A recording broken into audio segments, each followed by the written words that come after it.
What's going on, guys? It's Cole here with M5X Mechanics, and although we are in the shop today, we're going to be doing a little bit different style of a video. As some of you may know that have been following me, I acquired this X5 4.6 IS. It's been about a year now. It's been a little bit of a journey and battle to try to get it running good and strong. At this point, I've spent enough time in the driver's seat enjoying it to where I feel comfortable to let you guys know the pros and cons of it, give an overall review of the car, and give you guys my thoughts and experience on it. So let's go ahead and I'll show you guys around the car and we'll talk about a few different things here. One of the first things I think is important to talk about is the comfortability. So I have recently taken this car on a 800-mile round trip. Me and my girlfriend went up to San Francisco and drove back down here to Orange County. And during that time, I got to get a good feel of how it drives, and spending 10 plus hours in the car, you know, how comfortable was I and all that type of stuff. With that being said, there's a few things to mention, both pros and cons. One of the pros I want to say is that it drives like a dream. The suspension is great. On top of that, if we go ahead and look into the interior here, you can see we have a nice leather interior, still pristine condition, no tears and rips. On top of that, it has all the amenities that you would ever need. Heated seats, AC works, a bunch of different functionalities with the AC system to get anything you need. All that combined provided for a very comfortable trip. Like I said, you know, we spent probably 16 total cumulative hours on this trip, and not one time did me or my girlfriend have to complain. With that being said, I would highly recommend this. You know, if you're looking for a car that needs to take you the distance and you're worried about sacrificing comfortability or anything like that, you won't have a problem with this car. It accommodates anything you would potentially need on a road trip. Now, another thing to consider is not only the comfortability, but the utility of the car. It's very spacious to fit everything you need. I personally love the design of the rear trunk here, how it has the dual openings here. So you can go ahead and pop the top half as well as the bottom half here. That just allows you to load up the car to max potential without having any issues. It goes in there with a breeze. I also do love this cover here. This will fully extend out, so in case you're in a big city or something and you need to hide some luggage in the back that you don't want people scoping out, that is an option. On top of that, to go even farther, the rear seats will completely fold up on both sides. Obviously, this shade can be completely removed. I'm not gonna do it right now, but just so you guys know. But if you check that out, if you're going on even a longer trip and it's just you and your partner, load this thing up. You can put snowboarding gear, bikes, you know, whatever you might be needing to take. So I personally love this feature here. This is also 100% tow capable. So as you can see, it comes factory with a tow hitch here, so you can hook up a trailer if need be, stuff like that. I personally haven't used it, but I will say it is a great feature that BMW had added. Going back to comfortability, one thing I think is important to point out is that this is an over 20-year-old car. It's the year's 2002, and it also has 230,000 miles. With that being said, some of the insulation might have deteriorated. You match that with the large tires that it has. All that's going to combine to create a decent amount of wind noise, or road noise I should say, especially once you start getting to higher speeds, say 70, 75 miles an hour. The faster you go, the more noise you're going to be getting inside the cabin. That might get a little tedious if you're trying to listen to music or a podcast or something like that. Some of that noise will be getting drowned out from the road noise coming from the outside. So just one more thing to keep in mind, but that's kind of what to be expected when you're buying and driving an older car like this. So one of the biggest differences between this X5 and your base model X5 is that this one actually comes with an upgraded motor. So instead of having the regular 4.4 liter V8, this one comes with a beefier 4.6 liter V8. It's actually a Alpina motor that they actually used in the Alpina cars at the time. Now, that's all fun, you know, you get more power and all that type of stuff, but on the backside of that, the fuel mileage on this car is absolutely atrocious. With that being said, I did do all right going up to San Francisco. We averaged about 18.5 miles per gallon across the 800 miles. But if this is your daily driver car, you're driving it in the city, you're driving it on the highway, you can expect to be getting anywhere from 13, 14, 15 miles per gallon. Which in California, when you're paying $4.50 per gallon for fuel, that's gonna start to add up pretty quick. Just to give you reference, on my trip to San Francisco, we were at about $220 total for gas to get there and back. All right, so another thing we're talking about here is going to be the suspension. My review is going to be a little bit different as my car is lowered and I don't have experience with a stock ride height X5. With that being said, there is pros and cons of having it lowered. The pros is that this car handles amazingly. You can take curves, bumps, you name it. It's going to handle it no problem. High speeds, slow speeds, it doesn't matter. On the flip side, with it being lowered, you're definitely going to feel the road a little bit more. It's going to ride a little bit rough. So there's kind of, you need to think about and consider what's more important for you.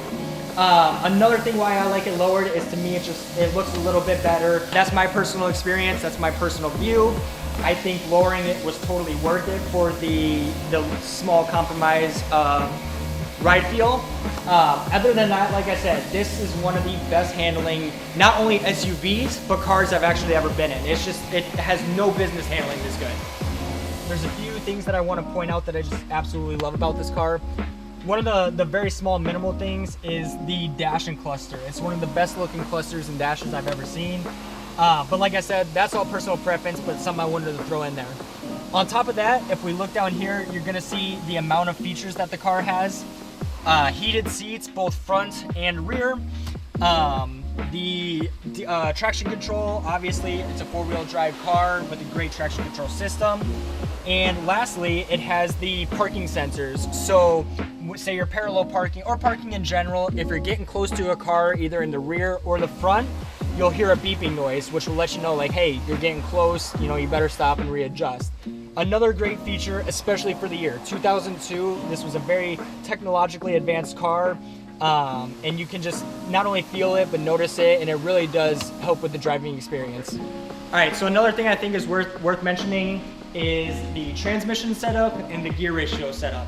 So this is a four-wheel drive car, and the front and rear wheel gear ratio is a 4.10. which, if you guys know what that means, it's pretty low. On top of that, it's stacked with a 5-speed transmission, which I'm not the biggest fan of. Those combined means when you're on the freeway and you're going 70, 75, 80 miles per hour, you're steadily gonna be going 3,300 RPM. I think this car easily could use a 6-speed transmission, especially for those highway speeds. So that way, when you're on the highway, high speeds, you know, you're lowering the RPMs.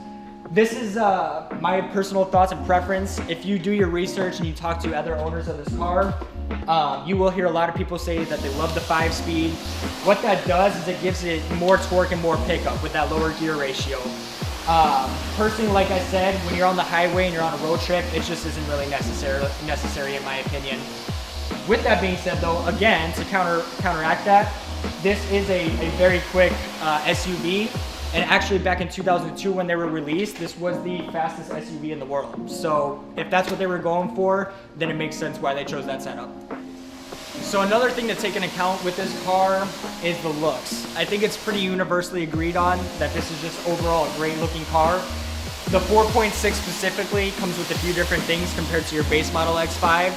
Starting with both different and upgraded front and rear bumpers, which look a little bit more aggressive and just add a little bit more pop to the car.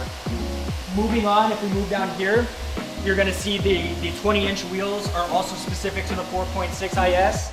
Another universally agreed on that these are one of the best wheels on any X5 throughout the generations. Absolutely love them. And of course, the infamous BMW Mola Red, one of BMW's most popular colors, only found on the 4.6 and also the 4.8 IS. This car is 22 years old, has 230,000 miles, and you can see the paint is still popping. I haven't washed the car in about a week, and it looks good no matter what.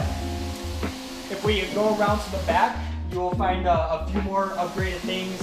Like we talked about, the bumpers. Not only is the front bumper different, but you also get a more aggressive rear bumper, and you also get the spoiler wing here. Combine all that together, the 4.6 IS is, in my opinion, one of the best looking SUVs, and I think a lot of you would agree with that too. Although this car doesn't have a whole lot of downfalls, the biggest one by far is the cost of ownership. Like we talked about, this is an old premium upgraded car. It's not a base model, and with that comes a lot more investment to maintain it. bigger tires, bigger brakes, upgraded suspension, bigger motor. All that makes the parts not only harder to find, but also more expensive. Pile that on with the amount of gas this thing goes through, and you're gonna be forking out quite a bit of money to keep this thing maintained. Over my course of about a year, like I said, I had to rebuild the entire transmission, the AC system, several service items, brakes, oil seals, stuff like that. Thankfully, I got a good deal on the car originally, but I'm probably into the car $33,000, maybe $3,500 on the high end, just in maintenance parts alone. And that's with me doing all the work myself. So like I said, even though there's not a lot of cons to this car, that is probably the biggest thing to consider.